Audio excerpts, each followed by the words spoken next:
European Jewry. The legal system was designed to support the system of white supremacy in this nation. The economic system was the heart of this system of white supremacy in this nation. And the cultural system went along with that. Movies and all the rest of it. For years, I grew up as a youngster just like you did, going to movies where the African peoples were completely denigrated. That was a conspiracy planned and plotted and programmed out of Hollywood, with people called Greenberg and Weisberg and Trigliani and whatnot. It's not being anti-Semitic to mention who developed Hollywood. Their names are there.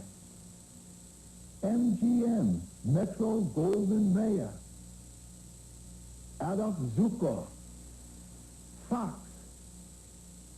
Russian Jewry had a particular control over the movies.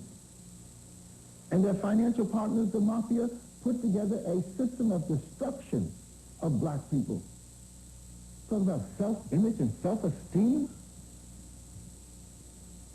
This was an important part of the cultural development of any youth. We went to the movies every Saturday and saw the Native Americans being wiped out and Africans being denigrated. Sambo images, Bueller, Stephen Fletcher.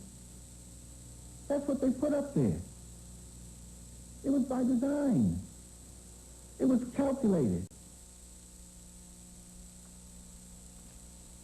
So this wasn't just the popular culture expression of a racist America. This was a calculated effort on the part of Jews.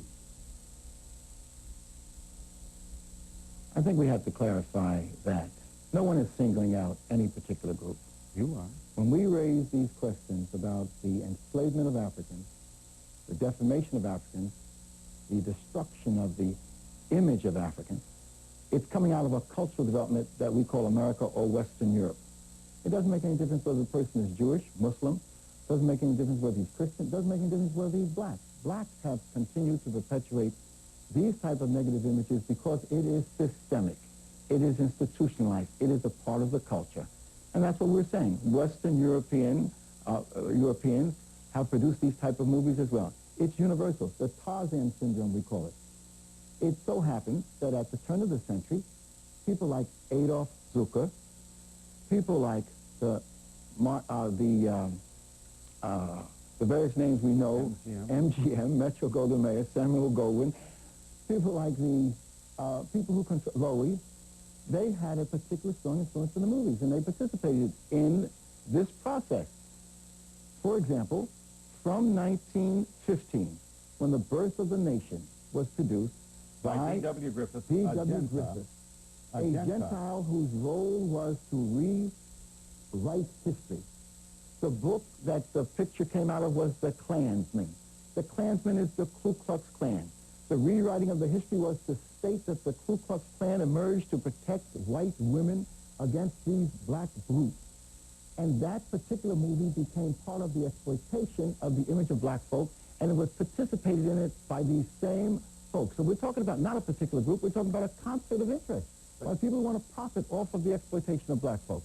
And all you have to do is read the books. The books we have here are not my books. These are books, Toms, Coons, Mulattoes, Mammies, and Bucks. An interpretive history of blacks in the film industry. You don't have to go far to find this book by Gebler. An Empire of Your Own. That is the story of Zukor and others, yes.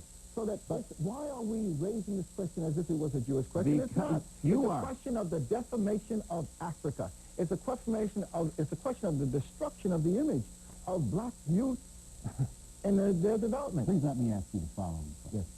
You say it doesn't make any difference whether they're Jews or blacks or Gentiles, but it's quite obvious that it does make a big difference to you because you have focused on the Jews, the Jews, the Jews.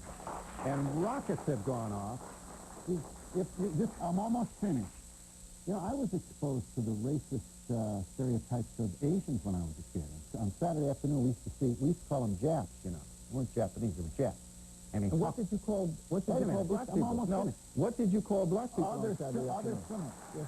What did you call black I grant people? your point. And what are you calling them now? I grant your point. What did you call them then, and what are you calling them now? If your point, Let's be truthful. yes, I am being truthful. You're assuming I'm not going to be truthful. Give the host a chance to make a contribution for the sake of raising the curtain here. America's agony is racism. Racism is woven into the American flag. White racism Agonism is white racism centered on white supremacy. Except and every group that comes to participate in this culture participates in that process. Absolutely. That's not the issue. And we have been struggling from day one to destroy that concept, and we have not had very many allies. But you do appear to be suggesting. You don't say, for example, you keep saying rich Jews controlled Hollywood. You don't say rich Gentiles contributed. Rich Jews and others, you say. And I'll show that tape, too.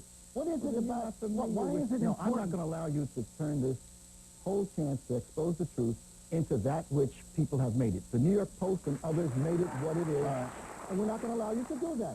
You see, I grew up in a community in North New Jersey which was multiracial. Jews have always been my best friends. Even when I went to college, I was in the Jewish fraternity. When I went to Europe, they have been a part of my experience. And at the college now, well, people can make their comments. We are singling out white supremacy. And what we're trying to say is that it doesn't make any difference whether the person is Jewish, whether they're Muslim, whether they're Christian, whether they're... If it doesn't make any difference, why do you go out of your way to make the point? We have continually said that. The New York Post, because they lost the battle over the curriculum, so you have to understand that my involvement with the curriculum was in 88. In the fall of 88, with 4 other consultants. My first report was submitted to the committee in November 88. A revised report was submitted in January. The final report was submitted in March 89.